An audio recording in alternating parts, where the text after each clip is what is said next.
నమస్తే రమగారు. నమస్తే జయ.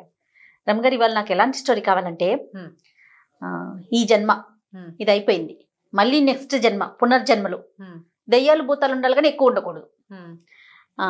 మనం సినిమాల్లో చూస్తుంటాం మూగ మనసులు, అలాంటివి అన్నమాట. అంటే ఇప్పుడు చచ్చిపోతారు, మళ్ళీ హీరో హీరోయిన్ మళ్ళీ పుడతారు కదా. అట్లా రీసెంట్ గా కూడా చాలా మూవీస్ వచ్చాయి. అలాంటి స్టోరీస్ ఏమైనా ఉన్నాయా? పెద్ద కథలు కావాలి, మరి ఎక్కువ భయం అనిపించకూడదు మా పిల్లలకి. ఎన్ని చాయిస్లు అంటారా? ఎందుకు ఎన్నేమిటి, ఇంకా నువ్వు 5-6 పెట్టినా కథలు ఉంటాయి మన దగ్గర. మనకి చాయిస్ చేయడం చేత కావాలంతే. కథా సరిత్సాగరంలో బ్రహ్మాండమైన కథలు ఉన్నాయి. మనం బృహత్ కథలు వదిలేసాం కదా, విడిగా బోల్డని కథలు ఉంటాయని చెప్పాను. ఒక శ్రీదత్తుడి కథ చెప్తాం. శ్రీదత్తుడి కథ, ఈ కథ పేరే అది. ఈ శ్రీదత్తుడు గురించి చెప్పాలి. పూర్వమట తామ్రలిప్తి అనే నగరంలో పవిత్రధరుడు అనే ఒక కుర్రాడు ఉండేవాడు, బ్రాహ్మలబ్బాయి. అయితే వాళ్ళ అమ్మా నాన్న చక్కగా పిల్లాన్ని చదివించారు, బాగుండేవాడు అందంగా. అతనికి ఏమని ఉండేదట, మామూలుగా ఏం చేస్తారు బ్రాహ్మలు 14-15 ఏళ్ళకి చదువు అవ్వగానే పెళ్లి చేసేస్తారు. ఒక చిన్న పిల్లని చూసి వీడికి 25 ఏళ్ళు వచ్చేసరికి ఆ పిల్ల కాపురానికి వస్తుంది. అలా జరుగుతూ ఉంటాయి. అవును. ఇతను చదువు అయిపోయి కొద్దిగా వృత్తి, తన తాలూకు అధ్యాపక వృత్తి అది మొదలు పెట్టాక అతనికి ఏమనిపించింది, ఈ మనుషుల్ని వెళ్ళి వెతుకుని పెళ్లి చేసుకోవటం ఏమిటి, నేను యక్షిణిని పెళ్లి చేసుకుంటాను భావించాడు. యక్షిణి అంటే దయ్యం కాదు, యక్ష విద్య. అది కొంచెం విపరీతమైన జన్మ అనమాట. దేవతల్లోనే ఒక తెగ, చిన్న జాతి. దేవతలు తెక్కే వస్తుందండి. యక్షిణులు దేవతలు తెక్కే వస్తాయి. అదేంటంటే మనం కోరిన కోరికలు తీరుస్తాయి, యక్షులు అంటారు. ఓకే. అయితే ఈ యక్షిణిని సాధించాలని అతనికి గురువు గారి దగ్గర నుంచి ఒక యక్షిణి మంత్రం ఉంది. ఆ మంత్రాన్ని ఎన్ని వేల కోట్ల సార్లు జపించాడు. జపించగా ఒక యక్షిణి ఇతనికి వశమైంది. ఇలాంటివేం ట్రై చేయకండి, కదా అంతే. ఇది ఎప్పటిది, మనం గుణాఢ్యుడి కనుక ఏనాటిదో వేల సంవత్సరాల నాటి సంగతి చెప్తాను. పైశాచి భాషలో రాసిన పుస్తకం కదా ఇది. అయితే యక్షిణిని సాధించాడు. ఆ యక్షిణితో పెళ్లి చేసుకున్నాడు. యక్షిణి అంటే ఇక పెళ్లి అంటే అతనితో ఉండడానికి వచ్చేసింది అనమాట. హాయిగా ఉండేవాడు. ఈ యక్షిణితోటి ఉండేవాడికి వాడికి తిండికి భోగానికి ఏమీ లోటు ఉండదు, శుభ్రంగా ఉంటాడు, హాయిగా ఎంతో బాగా సంతోషంగా ఉండేవాడు. అయితే ఏమైంది, ఒకనాడు అతను గంగా తీరంలో తిరుగుతుంటే ఎవరో తల్లిదండ్రులకి శ్రాద్ధం పెడుతూ కనపడ్డారు. మా నాన్నలు శ్రాద్ధాలు పెడతారు అంటే మన మహాలయ పక్షాల్లో, అప్పుడు మహాలయ పక్షాల్లో పెడతాం కదా. అప్పుడు ఇతనికి అనిపించింది, ఏమిటో నేను తెలివి తక్కువగా యక్షిణిని పెళ్లి చేసుకున్నాను, అది నాతో కాపురం చేసి నాతో ఉంటుంది, నా కోరికలు తీరుస్తుంది, కానీ పిల్లల్ని కంటుందో కాదు, పిల్లల్ని కందు. పిల్లలు ఎలా కలుగుతారు? మానవ కాంతతో అయితే పిల్లలు కలుగుతారు. ఇప్పుడు సంతానం లేకపోతే రేపొద్దున నేను పోయాక లేదా నేను ఉండగానే నాకు తద్దినం పెట్టాలి కదా. ఉండగా తండ్రికి సంతోషం కలిగించాలి సంతానం, మరణించాక తద్దినం పెట్టాలి. సంవత్సరానికి ఓసారైనా ఓ చారెడు నీళ్ళు వదిలిపెట్టాలి 2 నువ్వు గింజలతోటి. నాకేది అవకాశం అని చాలా కష్టంతో వచ్చింది అతనికి. అయ్యో, నాకు ఈ యక్షిణి పిచ్చితోటి మా తాత తండ్రులకి నీళ్లు లేకుండా చేసేసానే. ఇప్పుడు ఇతని కుమారుడు లేకపోతే ఇతని ముందు తరాల వాళ్ళకు కూడా నీళ్ళు వదిలే వాళ్ళు ఉండరు కదా.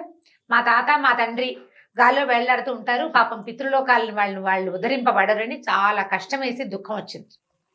అయితే ఇతనితో పాటు యక్షిణి ఉంది కదా, ఇతను దుఃఖంగా మొహం పెట్టుకుని ఇంటికి వచ్చేసరికి, ఏం నాథా ఇలా ఎందుకున్నావు అని అడిగింది. నేను నిన్ను స్వాధీనపరుచుకున్నాను, నాకు సంతానం కలిగే మార్గం లేదు, ఇప్పుడు నేను ఇంకో నీతోటి ఉన్నవాడిని మానవ స్త్రీతోటి ఉండి సంతానాన్ని కనలేను, అదే నాకు దిగులుగా ఉంది అనేసరికల్లా, అయ్యో నీకు ఒక విషయం చెప్తాను విను అని ఒక కథ చెప్పింది. యక్షిణి ఈ అమ్మాయి యక్షిణి ముందు జన్మలో ఎప్పుడు యక్షిణే అది. అయితే ఆ యక్షిణికి ఒక అబ్బాయిని ప్రేమించింది. అతని పేరేంటంటే అట్టహాసుడు అనే ఒక యక్ష కుమారుణ్ణి ప్రేమించింది. ఈ అట్టహాసుడు ప్రదీప్తాక్షుడు అనే ఒక పెద్ద యక్షరాజు తాలూకు కొడుకు. ఈ యక్షులు ఎవరి కింద ఉంటారంటే కుబేరుడి కింద పనిచేస్తారు. కుబేరుడు ధనపతి కదా, మనకి ధనానికి అధిపతి ఎవరు? ధనపతికి కుబేరుడు. ఆ కుబేరుడి దగ్గరే ఈ యక్షులు ఉంటారు. అతని తాలూకు పని వాళ్ళు అనమాట యక్షులు అంటే. దేవుడి దగ్గర మన యమధర్మరాజు దగ్గర ఉండే వాళ్ళేమో వీళ్ళు కదా యమదూతలు, దేవతల దగ్గర ఉండేవాళ్ళేమో దేవదూతలు, కుబేరుడి దగ్గర ఉండేవాళ్ళు యక్షులు. అయితే ఈ యక్షులు ఏంటంటే ఆయన దగ్గర పనివాళ్ళు. ఆ పనివాళ్లలో ప్రదీప్తాక్షుడు అని ఒక గొప్ప పెద్దవాడు, పెద్ద పదవికి చెందినవాడు. అతని కుమారుడు అట్టహాసుడు. అతనికి ఒక తమ్ముడు ఉన్నాడు దీప్తశిఖుడు. వీళ్ళిద్దరూ అతని కొడుకులు. అయితే ఈ సౌదామిని, ఈ యక్షిణి ఏ యక్షిణి అయితే ఇతనికి పవిత్రధరుడికి ఫ్రెండ్షిప్ అయిందో ఆ యక్షిణి పేరు సౌదామిని. ఈ సౌదామిని ఈ అట్టహాసుడిని ప్రేమించింది. ఇద్దరు యక్షులే కదా, వివాహం కుదుర్చుకున్నారు. కానీ ఇంకా పెళ్ళవల. అయితే ఏమైందట, ఈ అట్టహాసుడు ఆ తమ్ముడు ఫ్రెండ్స్ అందరు కలిసి ఇంకా పెళ్లికి సమయం ఉంది కాబట్టి ఎక్కడికో ఆడుకోవడానికి వెళ్ళారు. వెళ్ళి ఏం చేశారు, రాజు మంత్రి సైన్యాధిపతి అలా ఆడటం మొదలుపెట్టారు. అట్టహాసుడిని రాజుని చేసి దీప్తశిఖుడు నలకూబరుడయ్యాడు. కుబేరుడి యొక్క కుమారుడు. కుబేరుడి కొడుకు నలకూబరుడు. నలకూబరుడి వేషం ఇతను వేశాడనమాట. తమ్ముడు వేసేసరికల్లా రాజు కొడుకు మంత్రి ఆటలాడుతుంటే అదే సమయానికి ఆ దారిలో వెళ్తున్న నలకూబరుడు ఇది చూసేసాడు. చూసేసి, అవరవరా దాసులు మీరు రాచవేషం వేస్తారా? రాజుకు ఒక ప్రత్యేకమైన వేషం ఉంటుంది, నెత్తి మీద పెట్టుకునే ఇది కిరీటము, మెళ్ళలో వేసుకునేది, రాజు గంభీరంగా కూర్చోటము, కుమారుడు ఒక అల్లరి చిల్లరి వేషము, అదంతా క్లియర్గా తెలిసిపోతుంది. మనం ఇమిటేట్ చేస్తే తెలియదు. అంతేగా ఆ ఇమిటేషన్ చూసారు కొళ్ళు మండిపోయింది అనమాట. చెడామడా తిట్టి, నువ్వు ఏ యక్ష అంటే ఇతను ఎందుకు చేశాడు ఈ అట్టహాసుడు, ఈ ఆట ఎందుకు ఆడుతున్నాడు, అతను అమ్మాయి దగ్గరికి వెళ్ళిపోవాలని దాని మించి మనసు మరల్చుకోవటం కోసం ఈ ఆటలోకి దిగాడు. నువ్వు ఏ యక్షిణి కోసం ఈ ఆట ఆడుతున్నావో ఆ యక్షిణి నుంచి నువ్వు దూరం అయిపోతావు అని శపించాడు. శపించేసరికల్లా ఈ అట్టహాసుడు దీప్తశిఖుడు బతిమలాడుకున్నారు కాళ్ళు పట్టుకుని. సరదాకి ఆటకి ఈ విరహం నుంచి తప్పించుకోవడానికి చేశాం కానీ మిమ్మల్ని అవమానించడం కాదని కాళ్ళు పట్టుకుని లబలబలాడుతూ బతిమలాడారు. బతిమాలేసరికల్లా కుబేరుడు అన్నాడు, సరే నువ్వు మనిషిగా పుట్టు, ఆ సౌదామిని నీకు యక్షిణిగా దొరుకుతుంది, ఈ దీప్తశిఖుడు మీకు కొడుకుగా పుడతాడు. పిల్లవాడు పుట్టాక మీ ఇద్దరికి శాప విమోచనం అయిపోతుంది, నీకు శాప విమోచనం అయిపోతుంది కొడుకు పుట్టాక. వీడు భూలోకంలో రాజయ్యి మరణించిన తర్వాత మళ్ళీ వెనక్కి వస్తాడని శాప విమోచనం అని చెప్పాడు. కాబట్టి నాయన నువ్వే ఆ అట్టహాసుడివి అని చెప్పింది యక్షిణి. ఎవరికి చెప్పింది? పవిత్రధరుడికి. కథలో కన్ఫ్యూజ్ అవ్వద్దు, పేర్లు ఎక్కువగానే నిదానంగా వినండి. ఓకే, పవిత్రధరుడు కదా అతను కదా యక్షిణిని సాధించుకున్నవాడు. నువ్వే ఆ అట్టహాసుడివి, మానవుడిగా పుట్టేవు, గత జన్మలో కూడా నువ్వే, ఇప్పుడు నువ్వు ఇక్కడ పుట్టావు. నేను అప్పుడు యక్షిణిగానే ఉన్నాను, ఇప్పుడు నేను నీకు యక్షిణిగా స్వాధీనపడ్డాను. సాధారణంగా యక్షిణికి సంతానం కలగదు కానీ నలకూబరుడిచ్చిన శాపావసానం వల్ల మనకు ఒక కుమారుడు కలుగుతాడు, నీ తమ్ముడే మన నా గర్భాన పుడతాడు అని చెప్పింది. ఓహో, వీళ్ళిద్దరూ కలిసి ఇంకా చాలా నాళ్ళు ఉన్నారు. మొత్తానికి ఒక పిల్లాడు పుట్టాడు వాళ్ళకి. దీప్తశిఖుడే ఇక్కడ పిల్లాడుగా పుట్టాడు. పుట్టేసరికల్లా ఎప్పుడైతే ఈ పుట్టిన పిల్లాడిని పురిటింట్లోంచి బయటికి తెచ్చి పవిత్రధరుడికి చూపించారో వెంటనే అతనికి శాప విమోచనం అయిపోయి అట్టహాసుడుగా మారిపోయాడు, యక్షుడుగా మారిపోయాడు. వెళ్ళిపోదాం పదా అన్నాడు సౌదామిని. అనేసరికల్లా అయ్యో అట్లా ఎట్లా చేస్తాము, పిల్లాడు పుట్టాడా, ఈ పుట్టిన పిల్లాడు నీ తమ్ముడే కదా, వీడిని ఎక్కడో చోట సరైన చోట పెట్టద్దు, సరి అయిన చోట పెట్టాలి, ఎక్కడ పెడదాము అని బాగా ఆలోచించారు. పిల్లాడిని దారి చేసి వెళ్ళిపోదాం. పుట్టిన పిల్లాడి మీద తల్లులకు మమత ఉంటుంది, యక్షిణైతే ఏమిటి, తల్లే కదా పాపం. సరే ఏమనుకుంది, సరే ఓ పని చేద్దామని అవి మొత్తం తామ్రలిప్తి నగరం అంతా ఒక దుర్భిణి వేసి వెతికి బాగా ఆలోచించి ఆలోచించి ఆలోచించి ఆలోచించి సరే చూశారు. ఒక బ్రాహ్మణ కుటుంబంలో ఒక చిత్రం జరిగింది. ఒక బ్రాహ్మణులు భార్యాభర్త ఉన్నారు. దేవదర్శనుడు అని ఒక బ్రాహ్మణుడు, ఆయనకి భార్య పాపం ఉంది కానీ చాలా సంవత్సరాలైంది పెళ్ళై, పిల్లలు కలగల. అయితే ఆయన ఏం చేసేవాడు, రోజు అగ్నిహోత్రుడికి హోమం చేసేవాడు. సంతానం సంతానం సంతానం అని 12 సంవత్సరాల పాటు ఆయన ఏకధాటిగా ప్రతిరోజు హోమం చేస్తే 12 ఏళ్లకి అగ్నిహోత్రుడు ప్రత్యక్షమయ్యాట. అతనికి ప్రత్యక్షమయ్యి, అబ్బాయి నీకు సంతానం లేదు కానీ నీకు కృత్రిమంగా కొడుకు దొరికే అవకాశం మాత్రం ఒకటి ఉంది, ఆ అవకాశం నీకు కుదురుతుంది, ఒక పిల్లవాడు నీకు లభిస్తాడు, లభించిన పిల్లవాడిని కులగోత్రాదులు అడగకుండా పెంచుకోమని చెప్పాడు. అలాంటి వాళ్ళు ఒకటి ఉన్నారు తామ్రలిప్తి నగరంలో. ఈ పిల్లాన్ని పెట్టుకెళ్ళి వాళ్ళకి ఇచ్చేద్దాం అనుకున్నారు.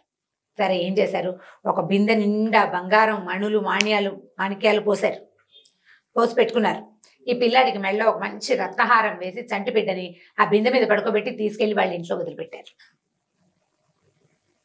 వదిలిపెట్టేసరికల్లా ఆయన దేవదర్శనుడు తెల్లవారి నిద్ర లేచేసరికల్లా అగ్నిహోత్రం పక్కన బిందె మీద ఇంత చిన్న పక్క పీటలాగా వేసింది, ఆ పీట మీద చంటి పిల్లాడు ఉన్నాడు. వాడు మెళ్ళలో పెద్ద హారం, బిందె నిండా బంగారం, బిందెలు, దాని నిండా బంగారపు ముక్కలు, మణులు, వజ్రాలు, బోల్డని.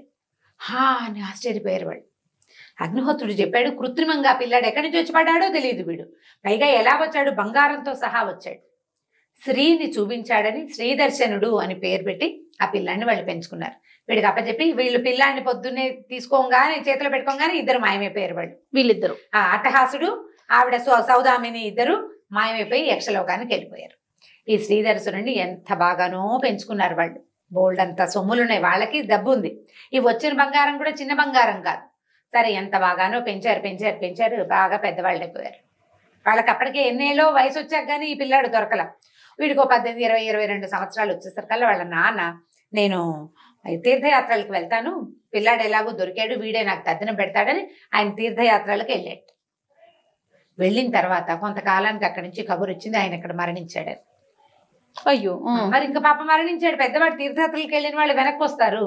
ఈ లోపల ఈ వార్త తెలిసేసరికల్లా తల్లి ఏం చేసిందట, నాయన నేను అగ్నిప్రవేశం చేస్తాను, మీ నాన్నతో పాటే సహగమనం చేయాలనుకున్నాను, ఆయన అక్కడ వెళ్ళిపోయాడని కబురు వచ్చింది కదా అని ఆవిడేమో అగ్నిప్రవేశం చేసేసింది. అమ్మ నాన్న ఇద్దరు వెళ్ళిపోయారు. కన్న వాళ్ళిద్దరు ముందే మాయమయ్యారు, పెంచిన వాళ్ళిద్దరు ఇప్పుడు మాయమయ్యారు. ఈ శ్రీదర్శనుడు ఏమీ తోచక ఇంట్లో ఎవరు తోడు లేరు, ఒక్కడే పిల్లాడు కదా, అట్లా పోయి ఇట్లా పోయి బయటికి వెళ్ళి ఒక మెల్లిగా ఒక జూదశాలకి అలవాటు పడ్డాడు. ఓ గ్యాంబ్లింగ్ ఏదో చాలా అటహాసంగా, జనాలు చాలా మంది ఉంటారు, హడావిడిగా ఉంటుంది, కాసేపు ఆడతాడు, డబ్బులు పోతాయి, ఏముంది ఇంట్లో లేవు, మళ్ళీ వెనక్కి వెళ్ళి తెచ్చుకుంటాడు శుభ్రంగా. తేను పడేను మొత్తానికి మొత్తం ఉన్నదంతా అవగొట్టేశాడు. ఇల్లు మాత్రం ఉంది. ఈ క్యాష్ గా, నాణేలుగా, వస్తువులుగా, బంగారంగా ఉన్న సమస్తమైనవి వెళ్ళిపోయినాయి. వెళ్ళిపోతే ఏమైంది, కొన్ని రోజులు అయిపోయాక కొద్దిగా ఉన్న డబ్బుతోటే జూదశాలలోనే ఉన్నాడు. ఒకనాడు అతను గుర్తించాడు, మా దగ్గర ఇంకేమీ లేవు, ఇంటికి వెళ్ళి తేవడానికి ఏమీ లేదు అని. జూదశాలలో నుంచి బయటకు వెళ్ళటానికి చిరాకు వచ్చింది. 3-4 రోజులు అక్కడే ఉన్నాడు. బట్టలు కూడా మురిగ్గా ఉన్నాయి. బట్టలు కొనుక్కునేందుకు లేదు. ఈ మధ్యకాలంలో ఎప్పుడూ అతను ఏమీ కొనలా, ఇంట్లో ఉన్న బట్టలే కట్టుకుంటూ ఉండేవాడు. స్పృహ వచ్చింది అనమాట. అంతా పోయాక స్పృహ వచ్చింది. జనరల్ గా జూదగాళ్ళకి ఎలా ఉంటుంది, మొత్తం పోయాక ఎక్కడైనా ₹1 దొరికితే ఈసారి ₹10 లాగేయాలనిపిస్తూ ఉంటుంది. వీడికి అది కలగల. ఇదేమిటి, నేను ఇంత పని చేశాను, నేను మా ఇంత గొప్ప కుటుంబంలో పుట్టాను, మా నాన్న ఎంత గొప్ప కర్మిష్టి, ఎంత బాగా హోమాలు యాగాలు చేసేవాడు, మా అమ్మ సహగమనం చేసినంత అత్యద్భుతమైన పతివ్రత, నేనేమో ఇల్లు తప్పిస్తే ఏమీ మిగుల్చుకోకుండా ఇక్కడే ఉండిపోయానని బయటికి వెళ్ళకుండా ఎవరైనా భోజనం చేద్దాం రా అంటే సిగ్గుపడి వాళ్ళతో తిండికి కూడా వెళ్ళాల. ₹1 కూడా లేదు అతని దగ్గర. ఒట్టిగా తినద్దు, యాచన చేయాలి, అది ఇష్టం లేదు. దానం తీసుకోవాలి, అది ఇష్టం. ఇంత గొప్పవాడిని నేనేం దానం తీసుకుంటా. 2-3 రోజుల పాటు ఆహారం లేకుండా ఉండిపోయాడు. ఉండిపోయేసరికి ఆట లేదు, ఏందో మూల కూర్చుని ఉంటున్నాడు బల్ల మీద. అక్కడ ఈ రోజు ఈ గేమ్స్ ఆడడానికి, జూదం ఆడడానికి ముఖరకుడు అని ఒకడు వచ్చేవాడు. వాడి పేరే ముఖరకుడు. వాడు, ఏమిటైనా ఎందుకు ఇక్కడే ఉండిపోతున్నావు, ఎందుకు ఇంత బాధపడతావు, మేము భోజనానికి మేము పిలుస్తున్నాం కదా, ఇదివరకు ఎన్నిసార్లు కలిసి తిన్నాము, ఇప్పుడు నువ్వు మాతో తినచ్చు, ఇంటికి వెళ్ళి ఏదైనా వ్యాపారం ఏదైనా చూసుకుంటూ కానీ అని బతిమలాడినా సిగ్గుపడి, వద్దు నాకు చాలా సిగ్గుగా ఉంది, అసలు బయటకు వెళ్ళాలంటే ఈ బట్టలతోటి వెళ్ళాలన్నా కూడా నాకు చాలా సిగ్గుగా ఉంది, ఇలాగే కూర్చుని మరణిస్తానని చెప్పాడు. చెప్పేసరికల్లా ముఖరకుడు బాగా బతిమలాడాడు. అట్లా చేయొద్దు, ఎంతమందో రాజులు ఇలా పోగొట్టుకున్న వాళ్ళు మళ్ళీ బతుకుతున్నారు, బాగానే ఉంటున్నారు. అయినా చీకటి పడ్డాక ఈ ఊళ్ళో నుంచి వెళ్ళిపోదు కానీ, నీకు ఈ ఊళ్ళో ఇక ఉండటం ఇష్టం లేదు, ఏమంటారు చుట్టుపక్కల జనాలు ఏదైనా పని చేయపోతే నాన్న ఇచ్చిన ఆస్తంతా తగలబెట్టాడు, ఇప్పుడు రోడ్ల మీద పడ్డాడు అని అంటారు. అంతేగా. అయితే ఓ పని చెయ్యి, ఇక్కడ నుంచి అవతల మాళవ దేశం ఉంది, ఆ మాళవ దేశపు రాజు జూదంలో ఓడిపోయి బాగా డబ్బు పోగొట్టుకుని తర్వాత బుద్ధి తెచ్చుకుని ఆయన రాజ్యం చేసుకుంటున్నాడు. కానీ ఆయన ఏం చేసేట, ఈ మహామహా జూదగాళ్ల కోసం ఒక పెద్ద మఠం కట్టేట. ఎక్కడెక్కడ జూదంలో ఓడిపోయిన వాళ్ళు చివరికి అక్కడ చేరిపోతారు. జూదగాళ్ళకి మఠం, వాళ్ళకి తిండికి లోటు లేదు, డబ్బులుండవు, ఆహారము బట్టలు వస్తాయి. వీళ్ళు అక్కడ ఉండొచ్చు, జూదం ఆడుకోవచ్చు, డబ్బులు లేకుండా ఆడుకోవచ్చు. అది ఉంది జూదగాళ్ళ మఠం, పోయి అందులో చేరదు గాని, పోనీ అక్కడ ఉంది కానీ నీకు దానం తీసుకోవడం ఇష్టం లేదు, ఇది చేసుకోవడం ఇష్టం లేదు. అక్కడ ఆ జూదగాళ్లే నడుపుకుంటారు ఆ శాలని, వాళ్లే వండుకుంటారు, వాళ్లే బట్టలు ఉతుకుంటారు, వాళ్లే కట్టలు కొట్టుకుంటారు, వాళ్ళకి సామాగ్రి అంతా వస్తుంది, రాజుగారు పంపిస్తారు. అక్కడికి వెళ్ళిపోదాం, నేను కూడా వస్తాను, నేను అక్కడ దింపుతాను నేను అని చెప్పి బతిమలాడి అన్నం పెట్టించేసాడు. ఈ పూటకు మనం వెళ్ళిపోదాం అని చెప్పి భోజనం పెట్టించేసాడు. తిన్నారు. తిన్న తర్వాత ఏం చేశారు, రాత్రి చీకటి మాటన నడుచుకుంటూ బయలుదేరారు. ఆ రోజుల్లో ఏమున్నాయి సాధనాలు, డబ్బులు ఉన్న వాళ్ళైతే ఓ గుర్ర బండి కట్టించుకునేవాళ్ళు, లేదా ఓ ఎడ్ల బండి కట్టించుకునేవాళ్ళు. సాధారణులంతా నడిచి వెళ్ళటమే, కాలినడకే. ఏదైనా ఓ ఊరు వస్తే అక్కడ ఆగుతారు. రాత్రిళ్ళు ప్రయాణాలు లేవు, లైట్లు లేవు కదా. సాయంకాలం అయ్యేసరికి ఏదో ఒక ఊరు చేరటం, అక్కడ ఏదైనా తిండో తిప్పలో అవకాశం ఉంటే వండుకు తింటాం, లేదా ఎవరైనా పూటకోళ్ళ సత్రాలు దొరికితే, ఇళ్ళుంటే పూటకోళ్ళు అంటే డబ్బు. రాజులు నిర్మించిన సత్రాలు ఉండేవి, అడవుల్లో సత్రాలు ఉండేవి, ధర్మశాలలు. ఇక్కడ కూడా ధర్మశాలలు ఉన్నాయి కదా. అవునండి, అవును. అలా ఏదో ఒక శాలల్లో చక్కగా అక్కడ ఉండి భోజనం చేయడం, ఆ రాత్రి పడుకోవడం, పొద్దున లేచి మళ్ళీ పట్టో అని ప్రయాణం. ఈ దారి మధ్యలో ఏం లేకుండా వెళ్లే వాళ్ళు ఉన్నారనుకో, వాళ్ళకి ఏదైనా పని దొరికితే చేసుకుంటారు, సంపాదించుకునేందుకు అవకాశాలు ఉండేవి. ఈ ఊళ్ళో ఏదో పని ఉంది, 4 రోజులు ఉండి ఆ పని చేసుకుని 4 రూపాయలు జేబులో వేసుకోవడం, రాత్రి వచ్చి ధర్మశాలలో తినేసి పడుకోవడం. అప్పుడు మనలాంటి తిండి కూడా ఉండేవి కాదు జయ, 2 పూట్ల తినేవారు, పగలు రాత్రి 2 సార్లే. మధ్యలో ఆహారం సాధారణంగా అవసరం ఉండేదే కాదు. ఏదో ఒకటి నోట్లో వేసుకోవడం, 2 గంటలకి 3 గంటలకి తినటం, ఏమీ లేవు. పైగా డయాబెటీస్ అవి ఉండేవి కాదు, ఎందుకంటే అమిత నడకలు కదా. కానీ తృప్తిగా తినేసేవాళ్ళు. తిన్నాక ఇంకా మళ్ళీ లేదు, ఆకలి లేదు. ఇప్పుడు కూడా మనం పొద్దున్నే హెవీగా 10 గంటలకు అన్నం తినేస్తే సాయంత్రం 5 దాకా ఆకలేదు. అవును, చాలా మంచి అలవాటు. 5-6 గంటలకి మళ్ళీ తిన్నామంటే ఇక తెల్లారేదాకా మాట్లాడే పని లేదు. చాలా మంచి అలవాటు. మధ్యలో స్నాకింగ్, మంచింగ్, గించింగ్ ఏమి నథింగ్ డూయింగ్. సరే వీళ్ళేం వెళ్తున్నారు. ఇప్పుడు ఏ డబ్బులు లేకుండా ఇలాగా రోడ్ల మీద పడి పక్క ఊరు కోసం ప్రయాణం అవుతున్న వీళ్ళని చూసేసరికల్లా ఈ యక్షుడు భార్యాభర్త ఇద్దరు ఉన్నారు కదా, ఎవరైతే ఈ పిల్లాన్ని ఇక్కడ ఉంచారో అట్టహాసుడు సౌదామిని, వాళ్ళేమో అసలైన తల్లిదండ్రులు, అయ్యో వీడేమిటి రాజు అవుతాడని మనం వదిలి పెడితే వీడు రోడ్ల మీద పడి తిరుగుతున్నాడు, రాజు అవ్వాలంటే వీడి దగ్గర డబ్బో దశకమో ఏదో ఉండొద్దు. అందుకని ఏం చేశారు, పైనుంచి ఒక కనపడకుండా, అబ్బాయి శ్రీదత్తుడా, నువ్వు మీ ఇంట్లో మీ అమ్మ బంగారం దాచిపెట్టింది, మీ ఇంట్లో వెతుకు నీకు దొరుకుతుంది అని సౌండ్ వినపడింది. ఆకాశవాణి వినపడేసరికి వెనక్కి వెళ్ళాడు.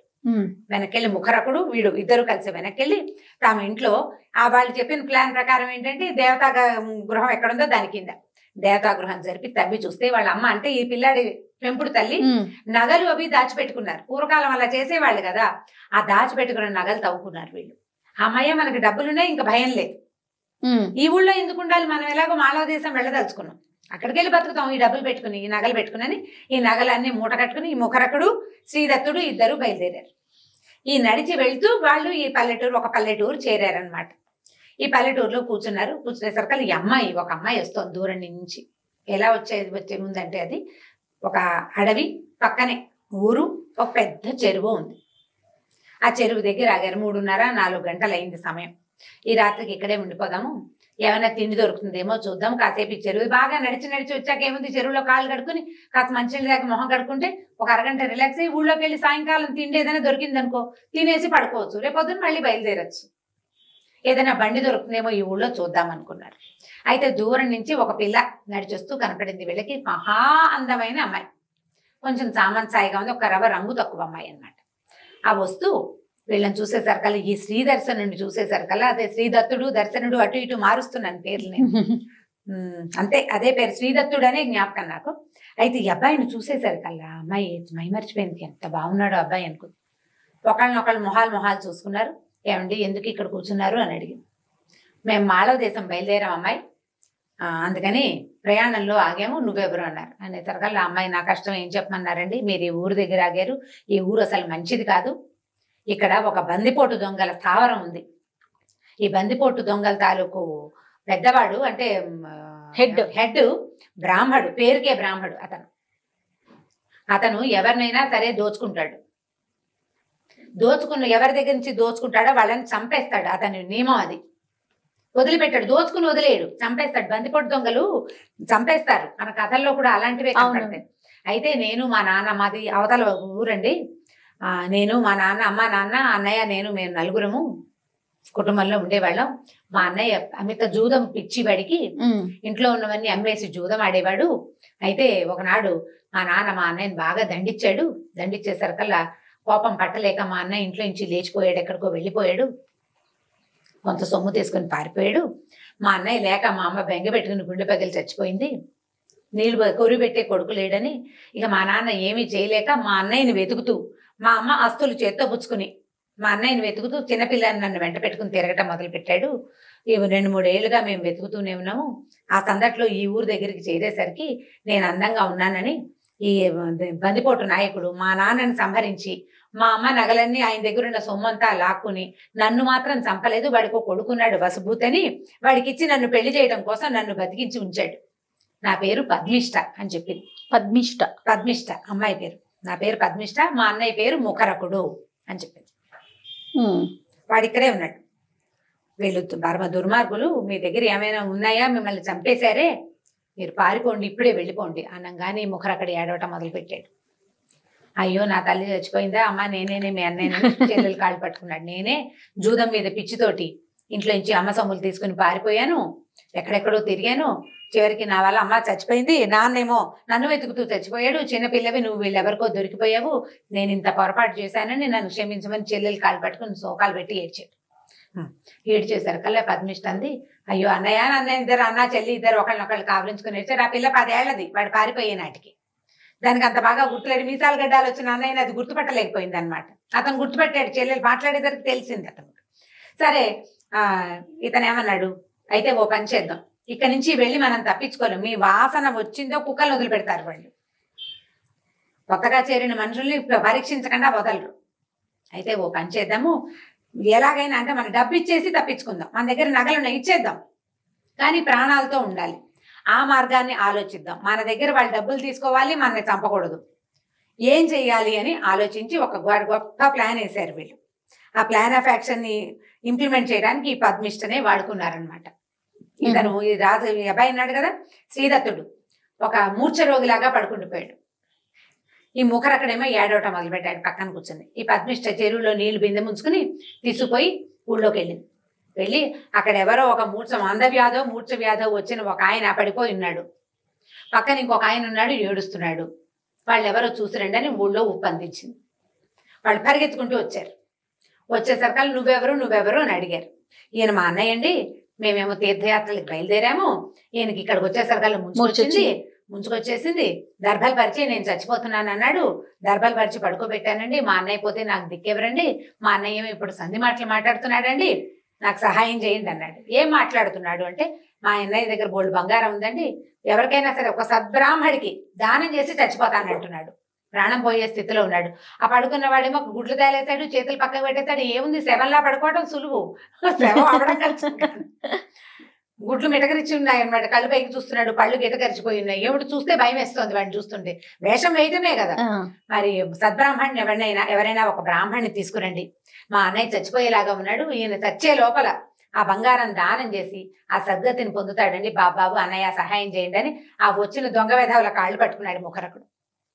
పట్టుకునేసరికి వాళ్ళు ఏమనుకున్నారు, ఎలాగూ మన రాజుగారు వచ్చాడంటే, వాళ్ళ బందిపోటు దొంగ హెడ్ వచ్చాడంటే గ్యారంటీగా డబ్బులు వీళ్ళ దగ్గర నగలున్నాయి వెతికి సోదా చేసి తీసేసుకుంటాడు. వీడు చావడానికి సిద్ధంగా ఉండి బ్రాహ్మడికి ఇస్తానంటుంటే బందిపోటు దొంగ ఎలాగో బ్రాహ్మడే, అంతేగా, ఆయనే తెస్తే సరిపోతుందని వీడు పోయి ఆ దొరకి చెప్పారు. నువ్వు చంపి తీసుకుంటావు, చచ్చేందుకు సిద్ధంగా ఉన్నవాడు ఇచ్చేందుకు రెడీగా ఉన్నాడు ఇప్పుడు, కాబట్టి బాగుంది కదా మార్గం, కాబట్టి అదేదో నువ్వే తీసుకో, ఏదో ఒక మంత్రం చెప్పి, లేదా ఆ పక్కన ఉన్న వాడే చెప్తాడు మంత్రం, ఆ నీళ్లు పోయించుకుని ఆ నగలు తీసేసుకుంటే ఎలాగో వాడి దారిని వాడే పోతాడు అనేసరికి అతను అన్నాడు, అలా ఎలా కుదురుతుంది, మనం ఎవరి దగ్గర నుంచి అయినా పరిగ్రహం తీసుకున్నామా వాడిని చంపి తీరాలి, అదే కదా మన నియమం అంటే, వాడు ఎలాగూ చచ్చిపోతాడండి, ఆ రెండో వాడు బక్కగానే ఉన్నాడు, 4 రోజుల పైగా వాడు పోతాడు, ఎక్కువ రోజులు నడిచి ఉండలేడు వాడు, ఈ అన్నయ్య లేకుండా వాడు ఏం బతుకుంటాడు, లేదా 2 రోజులు చూద్దాం, పోలేదనుకో మనమే చంపేద్దాం, దానం తీసుకుంటే సరిపోతుంది కదా.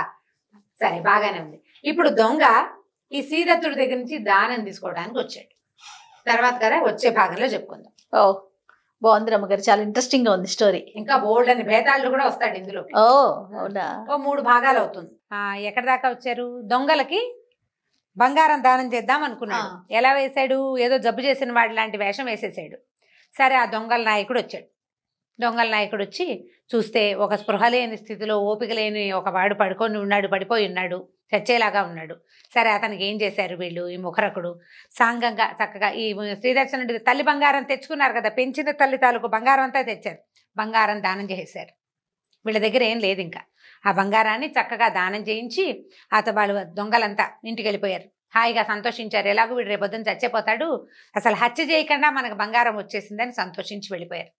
ఈ పద్మిష్ట ఏం చేసింది, దొంగలంతా పడుకోగానే చల్లగా చీకటి మటను మళ్ళీ అన్నయ్య దగ్గరికి, ముఖరకుడు ఇతను ఉన్నారు శ్రీదర్శనుడు ఉన్న చెరువు దగ్గరికి వచ్చేసింది. ముగ్గురు రాత్రికి రాత్రి చీకటి పడంగానే దొంగలు పడుకోగానే ఈ పిల్ల, అప్పట్లో ఏంటంటే 11 దాకా మెలకుగా ఉండేవాళ్ళు కాదు, కాసేపట్లో నిద్రపోయేవాళ్ళు. ఈ పిల్లకి ఇంకా పెళ్ళి అవ్వలేదుగా, దాని గదిలో అది పడుకుంటుంది, వీళ్ళ దారిని వీళ్ళు పడుకుంటారు. చల్లగా కొద్దిగా చేతికి అందిన 2 జతలు బట్టలు పుచ్చుకుని అమ్మాయి కాస్త వచ్చేసి వీళ్ళు ముగ్గురు కలిసి రాత్రి తెల్లవార్లు నడిచి ఎక్కడికో నడుచుకుంటూ వెళ్ళిపోయారు. ఏ వైపుకి వెళ్తే మాళవ రాజ్యం వస్తుందో ఆ దిక్కు తెలుసు వాళ్ళకి. ఇక నడుస్తూ ఉంటే మధ్యదారి సింహాలు, ఎలుగుబంట్లు, పులులు, ఎంత ప్రచండంగా ఉందో అడవి.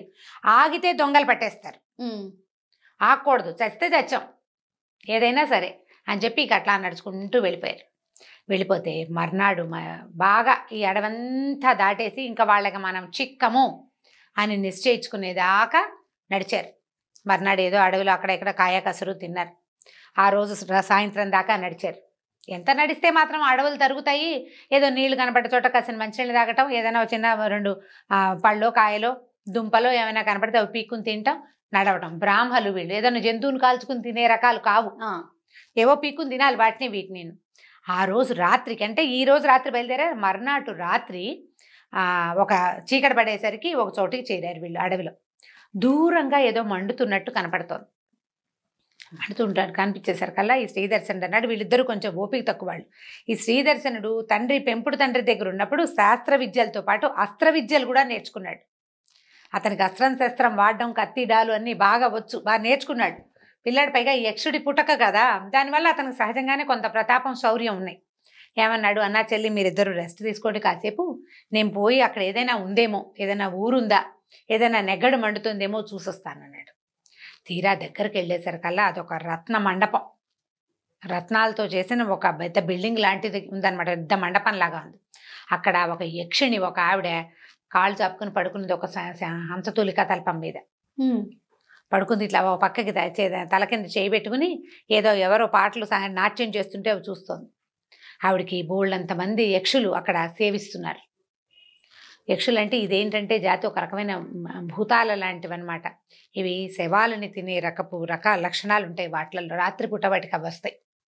వచ్చేసరికల్లా వాళ్ళంతా ఏం చేశారు, చుట్టుపక్కల దాసదాసి జనం ఉన్నారు, వాళ్ళంతా ఎక్కడెక్కడి నుంచో బోల్డంతా ఆహారం తెచ్చి ఆవిడ ముందు కుప్పగా పోశారు. వాళ్ళు గ్లాసుల్లో ద్రాక్షాసమం లాంటిది పోసిస్తే తాగుతోంది. కొంతమంది నాట్యాలు చేస్తున్నారు. దగ్గరికి వెళ్ళి చూసరికి తనకి తెలిసింది. ఏమనుకున్నాడు, కత్తి చేత్తో పుచ్చుకెళ్ళాడు. అక్కడ దాకా వెళ్ళాక ఆవిడ దగ్గర సరాసరి నడుచుకుంటూ వెళ్ళిపోయాడు. ఏమమ్మా, నీ అతిథిని నేను, అతిథికి భాగం ఇవ్వాలి, ఆహారం ఉంది కదా నీ దగ్గర, నాకు అతిథి భాగాన్ని ఇవ్వు అని అడిగాడు. ఆశ్చర్యపోయింది యక్షిణి. ఇంకోడైతే గుండె పగిలి చచ్చేవాడు, వీటేంటి భాగం అడుగుతున్నాడు, భాగం అడుగుతున్నాడని, మహాసత్తుడా నువ్వెంత ధైర్యస్తుడివోయ్, నీ ధైర్యానికి మెచ్చాను, చెప్పు నీకేం కావాలో చెప్పు అన్నది. అనేసరికల్లా ఆహారం కావాలి, నాతో పాటు ఇంకా 2 ఉన్నారు అని చెప్పేసరికల్లా సరే ఆవిడ ఏం చేసింది, అరే ఆహారం మోసుకెళ్ళండి రా ఇతను వెనకాల అని చెప్పింది. ఇతను వెనకాల 2 యక్షులు ఆహార పదార్థాలు తీసుకుని వచ్చారు వీళ్ళ దగ్గరికి. శుభ్రంగా తిండి తిన్నారు వాళ్ళిద్దరు, అన్నా చెల్లి. ఇతను కూడా కూర్చుని అన్నం తిన్నారు. వాళ్ళు వెళ్ళిపోయారు యక్షులు. అప్పుడు ఈ ముఖరకుడు కాళ్ళు పట్టుకున్నాడు ఈ శ్రీదర్శనుడు. మహానుభావుడా, నువ్వు మనిషివి కాదు, ఏదో దేవజన్మవి, జన్మే నీది, నీకు భయం లేదు. నిజానికి 3 రోజుల నాడు నువ్వు జూదశాలలో ఉన్నప్పటి నీ స్థితి ఇవాళ నీ స్థితిలో చాలా తేడా ఉంది. నీకు పైగా మనం వస్తుంటే ఎవడో ఆకాశం నుంచి నీకు మీ అమ్మ బంగారం గురించి చెప్పాడు, నాకు అప్పుడే అనుమానం వచ్చింది, ఎవరో దేవతలు నిన్ను రక్షిస్తున్నారు.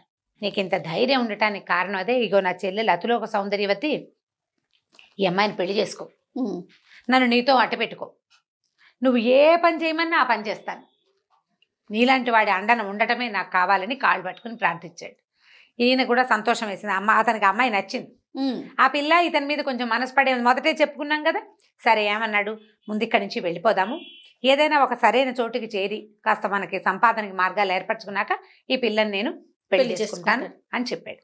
సరే శుభ్రంగా రాత్రి ఆహారం కడుపు నిండా తినేశారు కదా. రేపు మర్నాడు పొద్దున్న లేచి మళ్ళీ నడవడం మొదలుపెట్టి మాళవ రాజ్యంలోకి చేరారు.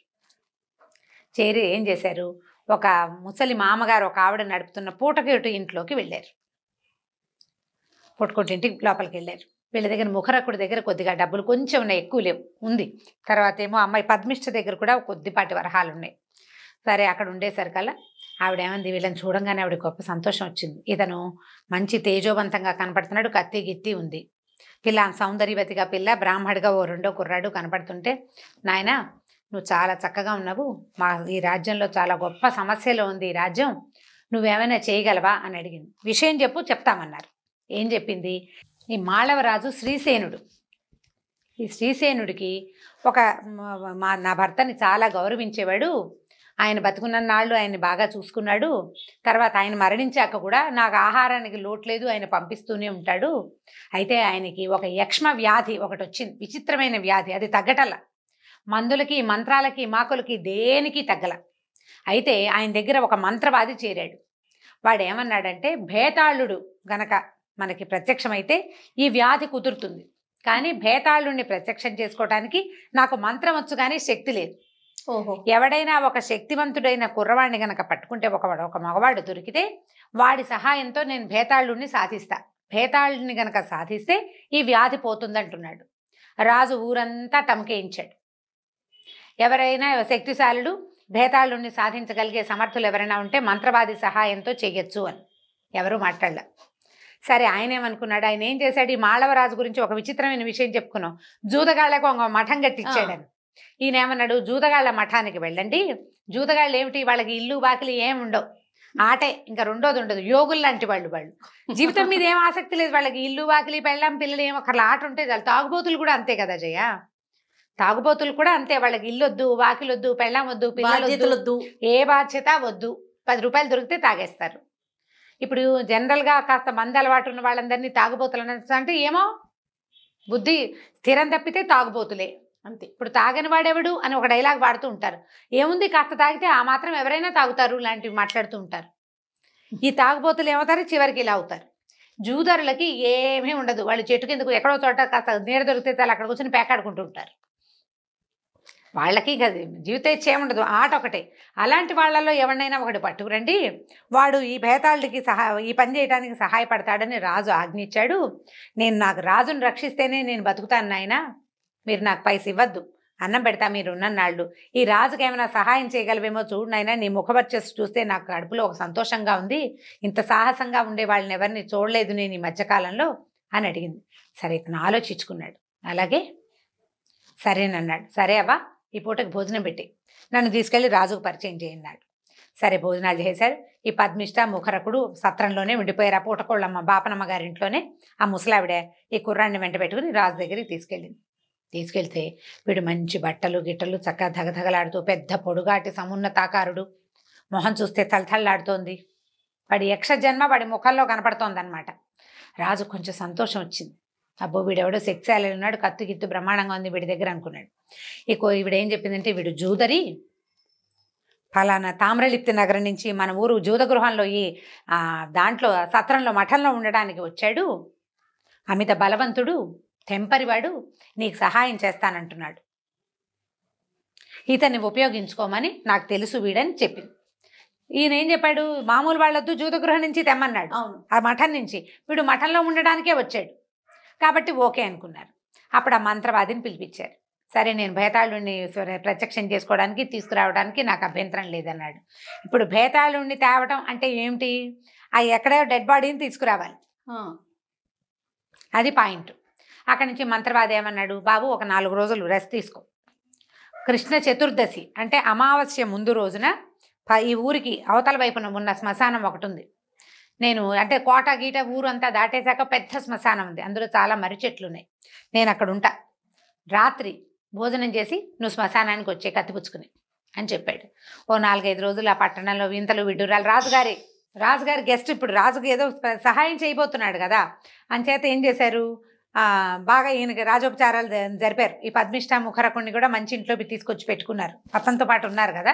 ఇతను ఏం చేశాడు, 4 రోజులు గడిచాక ఊళ్ళో ఉన్న వింతలు విడ్డూరాలని కులాసాగా చూసి 4 రోజులు హాయిగా తిని పడుకుని బాగా రెస్ట్ తీసుకుని స్థిమితంగా ఉన్నాడు. కృష్ణ చతుర్దశి వచ్చింది, రాత్రి సాయంకాలం భోజనం చేసేశాడు, కత్తిపుచ్చుకొని పోయాడు అక్కడికి శ్మశానానికి. వెళ్ళేసరి కల్లా శ్మశానంలో వెళ్తే అది ఎలా ఉందంటే కీకారణ్యం. రేపొద్దున అమావాస్య, రేపంటే ముందు రోజు ఏమిటో చీకటిగా ఉండదు, ఆ రోజులో దీపాలా దివ్వెలా. ఒక కాగడా పుచ్చుకుని 2 సైనికులు శ్మశానం దాకా అతనితో పాటు వచ్చారు. శ్మశానం అల్లంత దూరంలో ఉండగానే బాబోయ్ అని వాళ్ళు వెళ్ళిపోయారు. ఆ చీకట్లో దారి వేగ్గా కనపడుతున్న దారిలో అలా నడుచుకుంటూ లోపలికి వెళ్ళాడు. కొన్ని చోట్ల చితి మంటలు, ఉండుండి తీతువుల అరుపులు, గుడ్లగూబలు, తర్వాత ఎగురుతున్న గబ్బిలాలు, ఒక రకమైన విచిత్రమైన వాసన. అందులో ఇంకోడైతే గుండె పగిలి చచ్చిపోతాడు, భయం వేస్తుంది, నేను చెప్తుంటేనే నీకు ఒళ్ళు తలదరిస్తాను. లోపలికి నడుచుకుంటూ వెళ్ళాడు. శ్మశానం నడి బొడ్డున ఈ కూర్చునున్నాడు ఈ మంత్రవాది. నాయన వచ్చావా, ఒక పని చెయ్యి, నాకు ఎదురుగుండా అదే నా వెనకాల నడిచి సూటిగా నేను ఎక్కడ కూర్చున్నా నా వెనకాలకు నడిచేళ్ళు. అక్కడ ఒక పెద్ద మర్రి చెట్టు ఉంది. ఆ మర్రి చెట్టు కింద ఒక మృతదేహం ఉంది, కళేబరం. అది భుజాన్ని వేసుకుని రా, అది దాన్ని ఎత్తుకురా అని చెప్పాడు. చెప్పేసరికల్ సరే వెళ్ళాడు. అక్కడ ఒక మృతదేహం కనపడింది. కనపడితే దాన్ని ఎత్తి భుజాన్ని వేసుకున్నాడు. భుజాన్ని వేసుకునేసరికి ఇంతలో ఒకడు వచ్చాడు, ఒక మనిషి. ఎక్కడికి తీసుకెళ్ళిపోతున్నా, వీడు నా స్నేహితుడు, వాడిని వదిలిపెట్టమన్నాడు. అనేసరికల్లా వీడు ఒప్పుకోలే.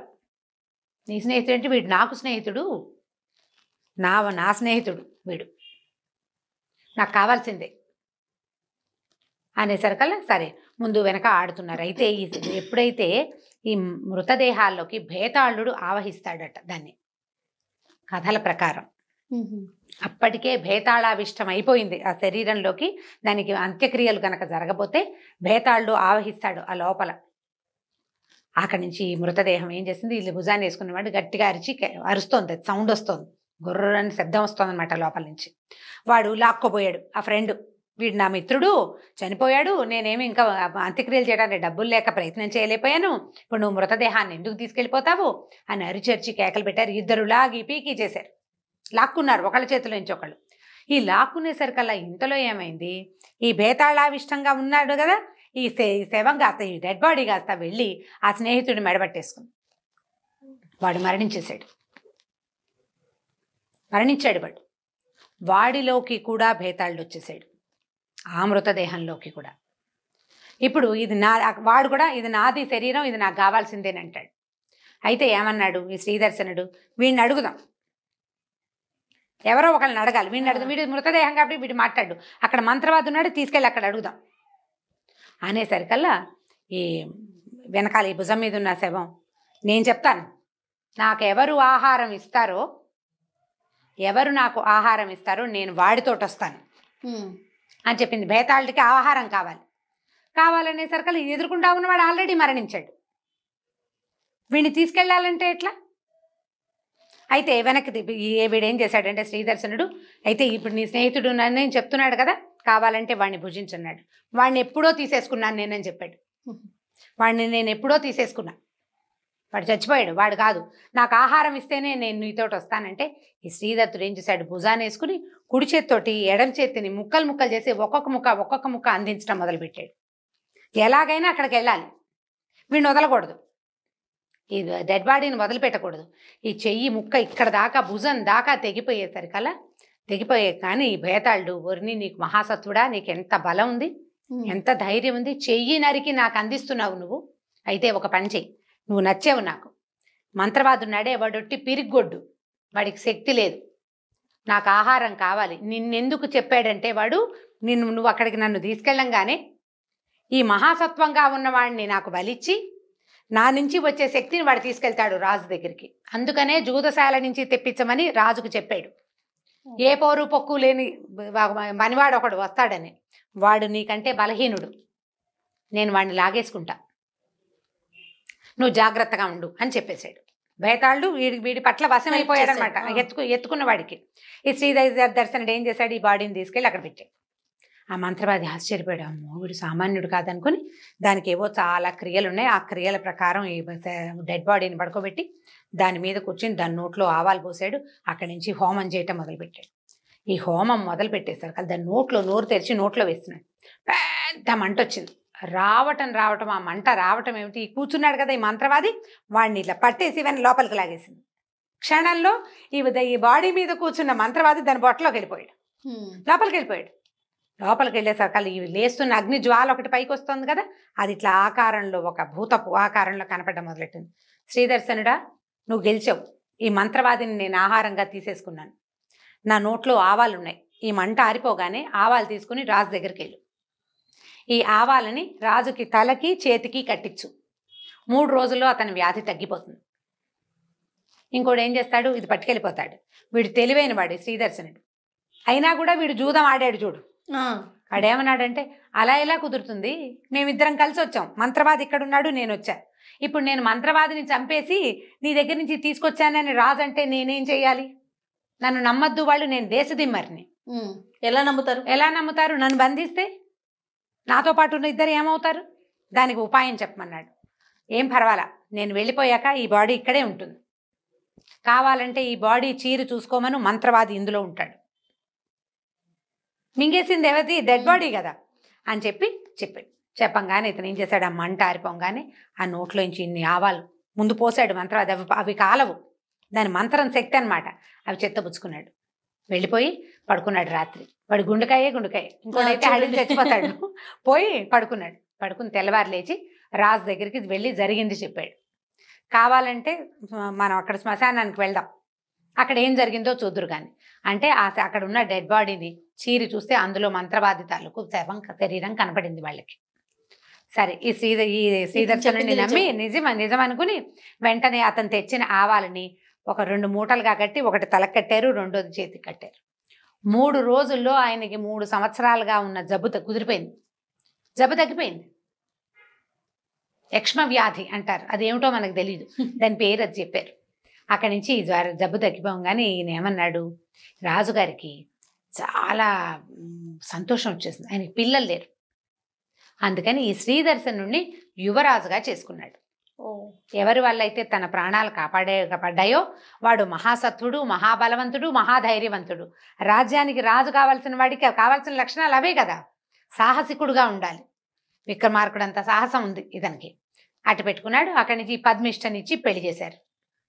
యువరాజు అయ్యాడు. రాజుగారు ఉన్నాడు, యువరాజుగా ఇతను ఉన్నాడు. అక్కడి నుంచి మన ముఖరకుడిని కూడా తన దగ్గరే అట్టు పెట్టుకుని హ్యాపీగా ఉండటం మొదలుపెట్టారు. భార్యతో సంతోషంగా గడుపుతున్నాడు. ఆ కాలంలో ఒక ప్రదీప శక్తి అనే ఒక వ్యాపారస్తుడు పడమటి సముద్రంలో వ్యాపారం చేయడానికి వెళ్ళాట. అయితే పడమటి సముద్ర తీరంలో అతనికి పెద్ద రత్న గణపతి విగ్రహం, అంత విగ్రహం దొరికిందట. రత్న విగ్రహం, మణితో నిర్మించబడింది, ఎవరో చేసింది. అయితే అతను ఏం చేశాడంటే ఆ విగ్రహాన్ని తెచ్చి ఈ యువరాజైన శ్రీదర్శనుడికి బహుకరించాడు. బహుకరిస్తే ఆ విగ్రహాన్ని చూస్తే అతనికి పిచ్చి సంతోషం వచ్చింది. ఎంత బాగుందో, చాలా బాగుంది. అయితే ఈ విగ్రహాన్ని బ్రహ్మాండమైన గుడి కట్టి ప్రతిష్ఠ చేయించాడు. 1000 గ్రామాలు స్వామికి అరణంగా ఇచ్చాడు.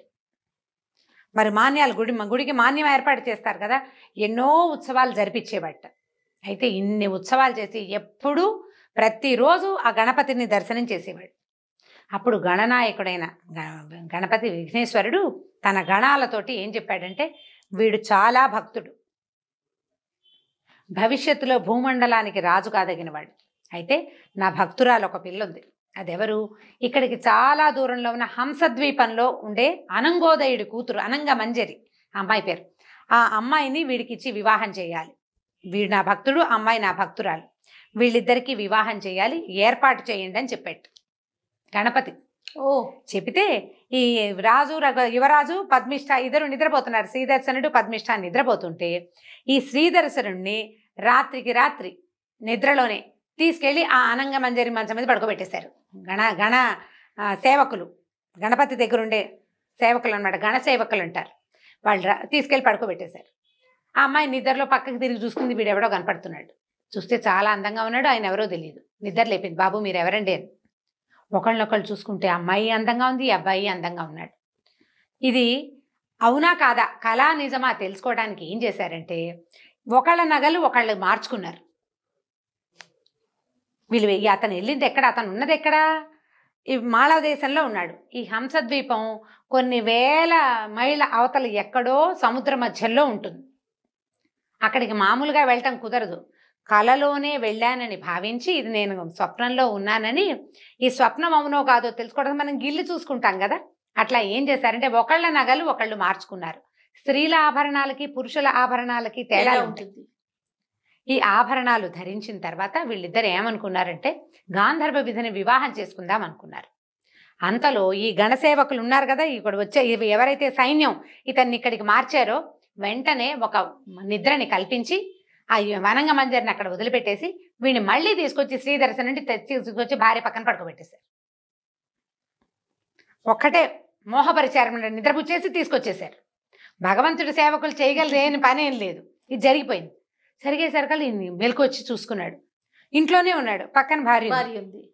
చూసుకుంటే ఒంటి మీద నగలని ఆడవాళ్ళ నగలు, నడువుకు వడ్డాణం, ఇక్కడ పెట్టుకుని తనకు ఉండాల్సింది కట్టాల్సింది కాకుండా వంకి అన్నీను, ఇక్కడ ఉండే నెక్లెస్లు అన్ని సమస్తమైనవి, నగలన్నీ మారిపోయినాయి. నిర్ఘాంతపోయాడు. నేను అసలు పోనీ కల్లో వెళ్ళానంటే కళ అయితే నగలు ఎలా మారినాయి, నా నగలేవి ఈ నగలు ఎత్తుకొచ్చినాయి, నా వస్తువులు ఉండాలి కదా అని వెంటనే ఇక ఆ అమ్మాయిని తలుచుకుని ఆలోచించడం మొదలుపెట్టాడు. చాలా దిగులు పడిపోయాడు అతను. నేను ఎక్కడికో వెళ్ళా, ఒక మహాసౌందర్యవతిని చూశాను, నా నగలు ఆమెకిచ్చి ఆమె నగలు నేను తీసుకున్నా, గాంధర్వ విధిని వివాహం చేసుకుంటానని చెప్పాను. ఆమె ఎవరు, నేను ఎక్కడున్నాను, ఎక్కడికి వెళ్ళానో నాకు తెలియదు. ఇక మూడు ఆఫ్ అయిపోయింది. భార్య చాలా ఓదార్చింది. రేపు పొద్దున ఎవరినైనా కనుక్కుందాము, రేపు ఎవరినైనా చూద్దాం, ఎవరినైనా కనుక్కుంటే అసలు ఇదేం జరిగిందో మనకు తెలుస్తుందని ఆవిడ ఓదారుస్తోంది. భార్య మీద ప్రేమే అతనికి, కానీ ఈ మోహం అతన్ని వదిలిపెట్టట్లేదు అనమాట. ఈ శ్రీదర్శనుడు ఏం చేశాడు, నిద్రలోనే వెళ్ళి అనంగ మంజరి దగ్గరికి వెళ్ళాడు. ఇద్దరు నగలు మార్చుకున్నారు. ఇతను ఇంటికి నిద్రలోనే వచ్చేసాడు. ఆ అమ్మాయిని ఎవరినో చూశానండి, దానికోసం బెంగపెట్టుకోవటం మొదలుపెట్టాడు. వీళ్ళకి ఏం చేయాలో తెలియలే. ఈ రాజుకి ఇతని భార్యకిను, ఈయన పెంచుకున్నాడు కదా, అవును, పెంచుకున్న రాజుగారికి ఈ భార్యకి అర్థం కావట్లేదు అనమాట. పద్మిష్ట ఇతని భార్య పేరు. అక్కడి నుంచి ఏమైంది, ఆ అనంగ మంజరి తండ్రి పొద్దునే లేచి కూతురుని చూశాడు. చూస్తే అమ్మాయిని మగవాళ్ళు వేసుకునే ఆభరణాలు వేసుకుని కనపడింది. ఆభరణాల్లో తేడా ఉంటాయి, స్త్రీ ఆభరణాలు వేరు, పురుషాభరణాలు వేరు. ఇక్కడ కట్టుకునేవి అవి కూడా తేడా ఉంటాయి. ఆడవాళ్ళ వంకీలు ఉంటాయి కదా, మగవాళ్ళది వెనకాల తాళ్ళు వస్తాయి అనమాట. ఇదేమిటమ్మా ఇట్లా మగవేషం వేసావు, ఈ వస్తువులన్నీ ఏమిటి అని అడిగాడు. అడిగితే అమ్మాయిని బికమహ వేసి, నిన్న రాత్రి కల్లో ఎవరో నాకు కనపడ్డారు, అతనిది ఎక్కడో ఏ దేశమో నాకు తెలీదు, ఆయన పేరు మాత్రం శ్రీదర్శనుడు, మేమిద్దరం నగలు మార్చుకున్నాము, గాంధర్వ విధిని వివాహం చేసుకోదలుచుకున్నాము, ఇలా అయింది, అతను మాయమైపోయాడు అని ఏడవటం మొదలుపెట్టి. వీళ్ళకి ఎక్కడ వాళ్ళు ఉన్నది హంసద్వీపం ఎక్కడో, అది ఏదో సప్త సముద్రాల అవతల, దానికి ఏం చేయాలో వాళ్ళకి తెలియలేదు. ఇంతలో ఏమైందట, వాళ్ళకి సిద్ధయోగి అని ఒక ఆయన కనపడ్డాడు, ఒక యోగి. ఆయన రాజుగారిని చూడడానికి వచ్చాడు. ఈ అనంగోదయుడిని చూడడానికి వచ్చి కూతుర్ని చూశాడు. ఆయన రాజుగారి అమ్మాయిని చూసి ఆయన ఏమన్నాడంటే, ఈ అమ్మాయి రకరకాల జన్మలు ఎత్తుతోంది భర్త కోసము, ఇక్కడ జన్మించింది నీ దగ్గర అన్నాడు. అనేసరికల్లా ఆయన తెల్లబోయి, ఈ రాజుగారు అది కాదండి, ఒక కళ వచ్చింది, అమ్మాయికి పురుషాభరణాలు ధరించి ఉంది, మరి ఈ అమ్మాయి ఆభరణాలేమో అతను పెట్టుకున్నట్ట, అతనేమో వాళ్ళు నిద్ర లేచేసరికి కనపడలేదు, పిల్ల చాలా బెంగ పెట్టుకుంటోందంటే ఆయన ఏమన్నాడు, ఈ రాజు ఇక్కడ వాడు కాదు, భూలోక చక్రవర్తి, ఆ భూలోకంలో రాజు, ఒక రాజుగారి అబ్బాయి, అతను పెంచుకోబడ్డాడు శ్రీదర్శనుడు, కానీ అతను విద్యాధరుడు, మానవ జన్మ ఎత్తినవాడు. ఈ అమ్మాయిని ఆ అబ్బాయికి ఇచ్చి వివాహం చేసే ఏర్పాటు నేను చేస్తానని ఆయన ఏంటంటే సిద్ధ యోగి కదా, క్షణంలో అక్కడ కళ్ళు మూసుకుని ఇక్కడ ప్రత్యక్షం అవ్వాలి. ఆయన ఎక్కడికి వచ్చాడు, ఎక్కడైతే ఇతను ఒక రత్న గణపతిని దొరికితే ఒక విగ్రహం పెట్టి గుడి కట్టారు కదా, ఆ దేవాలయానికి వచ్చాడు. ఆ దేవాలయంలో ఏంటంటే ఒక పిచ్చి అబ్బాయి తిరుగుతూ ఉన్నాడు. ఈ రత్న గణపతి విగ్రహాన్ని తెచ్చాడు కదా ఒక వ్యాపారస్తుడు, అతని కొడుకు మహేంద్ర శక్తి, వాడు పిచ్చివాడు, ఒంటి మీద బట్టలు కూడా ఉండవు, వాడికి తెలియదు అనమాట, పిచ్చిగా తిరుగుతూ ఉంటాడు. ఈయన ఏం చేశాడంటే, వచ్చిన సిద్ధయోగి ఆ మహేంద్ర శక్తి తాలూకు పిచ్చి కుదిర్చేశాడు. వాడు తెలుసుకున్నాడు తన ఒంటి మీద బట్టలు, ఒక 20 ఏళ్ల పిల్లాడు, వాడికి స్పృహ వచ్చేసింది. అంతకుముందు అంతా పిచ్చిగా ఒక 10 ఏళ్ళుగా అలా అమాయకంగా బట్టలు కూడా లేకుండా ఏదో వెర్రిగా తిరుగుతూ ఉండేవాడు. వాడు నార్మల్ అయిపోయి ఇంటికి పరిగెత్తుకుంటూ వెళ్ళిపోయాడు. వెళ్ళేసరికల్లా ఊరంతా విడ్డూరంగా చెప్పుకున్నారు, చాలా గొప్పగా చెప్పుకున్నారు, అయ్యి బాబాయ్ ఏమిటి వచ్చిన ఆయన ఇంత బాగా చేసేసాడంటే. అప్పుడు రాజుగారికి కూడా ఈ విషయం తెలిసింది, మహేంద్ర శక్తి జబ్బు కుదిర్చేశాడు వచ్చిన సిద్ధయోగి అని. అప్పుడు ఆయన ఏం చేశాడంటే, కోడల్ని తీసుకుని ఆ సిద్ధయోగిని చూడడానికి వెళ్ళాడు. మీరు మహేంద్ర శక్తి జబ్బు కుదిర్చేశారు, మా అబ్బాయి జబ్బు కూడా కుదర్చండి. కొద్ది రోజుల క్రితం మా వాడు కలలో ఎవరివో ఆభరణాలు ధరించానంటాడు, ఒక అమ్మాయిని చూశానంటాడు, అనంగమంజరి పేరు మాత్రం చెప్తున్నాడు, ఎక్కడికి వెళ్ళాడో తెలీదు, ఇట్లా జరిగింది, మా అబ్బాయి ఇంకా స్వస్థత చెందలేదు, దిగులుగానే ఉంటున్నాడు, మరి నాకు దీని సంగతి చూసి పెట్టండి అని అడిగాడు. అప్పుడు ఆయన పక్కపక్క నవ్వుతూ మీ అబ్బాయిని పిలిపించండి అన్నాడు. పిలిపించంగానే ఆ అబ్బాయిని చూసి, ఇతనే కదా అనంగమంజరి నగలన్నీ దొంగతనం చేసుకుని హంసద్వీపం నుంచి పారిపోయొచ్చాడు అనేసరికి ఆశ్చర్యపోయారు. ఓ హంసద్వీపం ఈయనకి తెలుసు అనమాట. అక్కడి నుంచి ఆయన ఏం చేశాడంటే, ఈ శ్రీదర్శనుడిని తనతో పాటు హంసద్వీపానికి తీసుకెళ్ళిపోయాడు. కళ్ళు మూసుకుని తెరిచేలోగా తీసుకెళ్ళాడు. కాలగమన విద్య అంటారు దాన్ని. ఇక్కడున్న నిమిషంలోనే మళ్ళీ అక్కడ ప్రత్యక్షం అయిపోతారనమాట. అక్కడికి తీసుకెళ్ళిపోయారు, ఇక్కడ అంతర్ధానం అయిపోతారు, అక్కడ ప్రత్యక్షం అయిపోతారు. సూపర్ కదండి. మనకు దొరికితే బాగుండు, ఎంత బాగుండు. క్యాబులు వెతుక్కోలేక చచ్చిపోతున్నాం. అక్కడి నుంచి అక్కడికి వెళ్ళాక ఆ అనంగ మందిర్ని ఇచ్చి అతనికి శాస్త్రోక్తంగా వివాహం చేసి ఆ అమ్మాయిని ఇచ్చి పంపించేశారు. ఈ శ్రీదర్శనుడు ఈ అనంగ మంజరి పద్మిష్టతోటి హాయిగా కాపురం చేసుకుంటూ చక్కగా కులాసాగా ఉన్నాడు. వీళ్ళిద్దరు భలే కలిసి ఉండేవాళ్ళు. ఎంత బాగా కలిసి ఉండేవాళ్ళో. వీళ్ళిద్దరికీ కొంతకాలం తర్వాత అనంగసేనుడు పద్మసేనుడు అని ఇద్దరు కుమారులు కలిగారు, చెరుకు అబ్బాయి. పిల్లలతోటి చాలా బాగున్నాడు. పెద్దరాజు గారు కాలం చేశారు, ఇతను రాజు అయిపోయాడు. ఈ రాజు అయిన తర్వాత ఏమైందంటే ఒకనాడు 4-5 గంటల వేళ భార్యలతో కలిసి ఈయన రాజుగారు వ్యాహ్యాలకి వెళ్ళాడు. కోట బయటికి వెళ్తుంటే ఒక బ్రాహ్మడు ఒక ఆయన వచ్చి పెద్దగా ఏడుస్తూ ఏమిటో ఏదో విచిత్రంగా మాట్లాడుతున్నాడు అనమాట. అది ఆ మాటలు ఎలా ఉన్నాయంటే, ఓ ఇద్దరు ఆడవాళ్ళు ఎవరో నీకోసం పుట్టారు, వాళ్ళు చనిపోతున్నారు, నువ్వెప్పుడు వెళ్తావు అంటాడు. తమాషాగా మాట్లాడతాడనమాట. రాజుకు అర్థం కాదు, నాకు అర్థం కావట్లేదండి అన్నాడు. అని మీకు అర్థమైందా అని వెనక్కి తిరిగి చూశాడు. భార్యలిద్దరికేసి వాళ్ళిద్దరు ఏడుస్తున్నారు. ఆయనకి అర్థం కాలేదు. ఆ ఏడుస్తూ ఇద్దరు కళ్ళు తిరిగి పడిపోయారు, చనిపోయారు. అమ్మాయిలు భార్యలిద్దరు పోయారు. ఈయన ఏం చేయాలో తెలియలే. ఆయన స్పృహ తప్పిపోయాడు. బాగా చనిపోయిన సంగతి అర్థమైపోయింది. ఇక సైనికులు వాళ్ళు వీళ్ళు అంతా పరిగెత్తుకొచ్చి రాజుగారిని ఇంట్లో తీసుకెళ్లారు. ఇద్దరు రాణుల భౌతిక దేహ కాయాలని లోపలికి తీసుకుపోయారు. సరే, వాళ్ళకి చేయవలసిన అన్ని కర్మలు చేసేసాడు రాజు.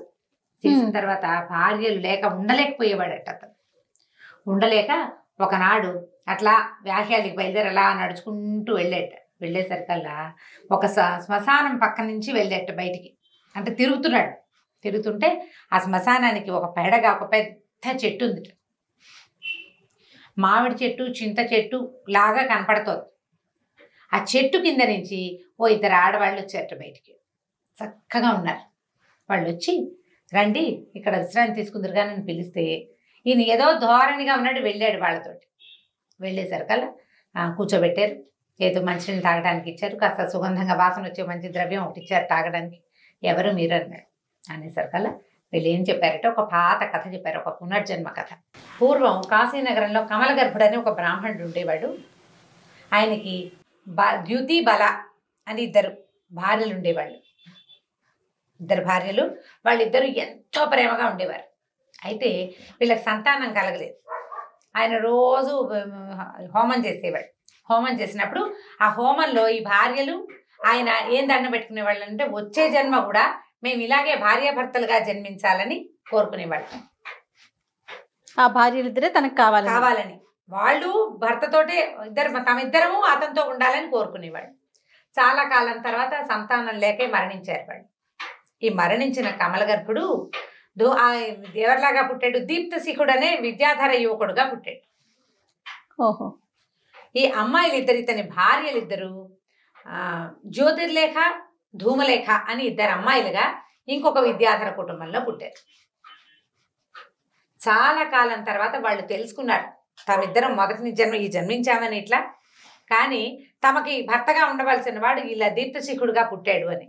ఆ దీప్తశిఖుడిని కలుద్దామని వాళ్ళు అమ్మాయిలిద్దరు వచ్చేసరికల్లా దీప్తశిఖుడు అట్టహాసుడు ఇద్దరు కలిసే కదా శాపం పొందారు. నలకూబరడి శాపం వల్ల అట్టహాసుడు తండ్రిగాను, దీప్తశిఖుడు అతని కొడుకుగాను, అన్నాతమ్ముడు ఇద్దరు భూలోకంలో పుట్టారు. దాంతో ఈ ధూమలేఖ తర్వాత జ్యోతిర్లేఖ ఇద్దరు వీళ్ళేమనుకున్నారు, మళ్ళీ మనం భూలోకంలో పుట్టాల్సిందే భర్తని పొందటానికి. అతను మానవ జన్మ ఎత్తి ఎప్పటికి వస్తాడు పైకి. అందుకని అతని భార్యలుగా పుట్టడం కోసం విద్యాధరులుగా తమ జీవితాన్ని చాలించుకుని, ఒక అమ్మాయి ఏమో పద్మిష్టగా బ్రాహ్మణ కన్యగా ఇక్కడ ముఖరకుడు చెల్లెలుగా పుట్టింది. రెండో అమ్మాయి ఏమో అనంగసేనుడు అక్కడికి వెళ్ళాడు కదా, అనంగమంజరిగా పుట్టిందనమాట. అనంగమంజరిగా పుట్టింది. వాళ్ళిద్దరూ ఈ రాజుగారి దగ్గరికి వచ్చేసారు, పెళ్లి చేసుకున్నారు. చెరో రకంగాను. ఓ అమ్మాయి ఏమో రోడ్డు మీద మాట్లాడుకుని పెళ్లి చేసేసుకున్నారు. రెండో అమ్మాయి కల్లో వెళ్ళి గణపతి వల్ల అంటే విఘ్నేశ్వరుడి ప్రసాదం వల్ల వివాహం చేసుకున్నారు. వీళ్ళు కలిసి ఉన్నారు. కలిసి ఉన్న తర్వాత వివాహం అయింది, కొడుకులు పుట్టారు. ఇంకా వాళ్ళు వెళ్ళిపోవాలి విద్యాధర లోకానికి. దానికోసం అని ఒక బ్రాహ్మడు వచ్చి ఏదో అడ్డదిడ్డంగా మాట్లాడి వీళ్ళకి గుర్తు చేశాడు. వాళ్ళకి ఏం చెప్పాడు ఆ రోజు, ధూమలేఖ జ్యోతిర్లేఖ నీకోసం వేచి ఉన్నారు, ఆ దీప్తశిఖుడు కూడా నీకోసం వేచి ఉన్నాడు, ఇవే మాటలు అతను చెప్పింది. అది వినంగానే వాళ్ళకి గుర్తొచ్చింది తమ తాలూకు 2 జన్మలు. తమ విద్యాధర రాజకన్యకలుగా పుట్టింది. అంతకుముందు ఒక బ్రాహ్మణుడు కమలగర్భుడి భార్యలుగా ఉన్నది. జ్ఞాపకం వచ్చే వాళ్ళు జీవితాలు చాలించేశారనమాట. ఇలా జరిగింది. మేమిద్దరమే వాళ్ళం. మేమిద్దరమే, ఒకళ్ళు ధూమలేఖ, రెండో వాళ్ళు జ్యోతిర్లేఖ, రెండో అమ్మాయి. నువ్వు దీప్తశిఖుడివి, నువ్వు రాజుగా జన్మించావు అని చెప్పారు. చెప్పేసరికల్లా ఇతను ఏం చేశాడు, సరే అర్థమైంది అతనికి. తన భార్యలతో కలిసి ఒకసారి నగరానికి వెళ్ళి కుమారులిద్దరికీ ఇది చేసాడు, పట్టాభిషేకం చేసేసి తన జీవితాన్ని, మానవ జీవితాన్ని ఎలా చాలించాలి, మనకి స్పృహ వచ్చేదాకా అలాగే ఉంటారు. ఇంతకుముందు అట్టహాసుడు కూడా అంతే, కుమారుడి ముఖం చూసేదాకా అతను మనిషిగానే ఉన్నాడు. ఇతనికి ఏంటంటే వీడికి ఏం తెలిసింది, తన జన్మరహస్యం తెలుసుకునేదాకా ఇతను ఇక్కడే ఉంటాడు. వాళ్ళకి రాజ్యాన్ని ఇచ్చేసి భార్యలతో సహా విద్యాధర లోకానికి వెళ్ళిపోయాడు. అట్లా శ్రీదర్శనుడు తన తాలూకు భార్యలైన ధూమలేఖ, జ్యోతిర్లేఖలతోటి విద్యాధర లోకానికి వెళ్ళిపోయి తన అన్నయ్యన అట్టహాసుడు మరియు సౌదామినితో కలిసి హాయిగా ఎంతో కాలం సుఖంగా ఉన్నాడు. కథ కంచికి మనం ఇంటికి. సూపర్. 3 జన్మల కథలు వచ్చినాయి చూడండి, వరుసగా. వాళ్లే మళ్ళీ పుట్టడం, ఈ మళ్ళీ పుట్టిన వాళ్ళు మళ్ళీ వెనక్కి వెళ్ళిపోవటం ఇప్పుడు కూడా జరుగుతాయి. అలాంటివి మాత్రం అడగండి. ఓన్లీ స్టోరీస్ కే పరిమితం. కథా సరిసాగరంలో కథలు అందులో ఉన్నాయి ఇలాంటివి. ఓకే, రైట్ రమ్మగారు, నమస్తే. నమస్తే జయ. ఈ వీడియో కనుక మీకు నచ్చినట్లయితే లైక్ చేయండి, షేర్ చేయండి. మరిన్ని ఇంట్రెస్టింగ్ వీడియోస్ కోసం మా ఛానల్ని సబ్స్క్రైబ్ చేసుకోండి.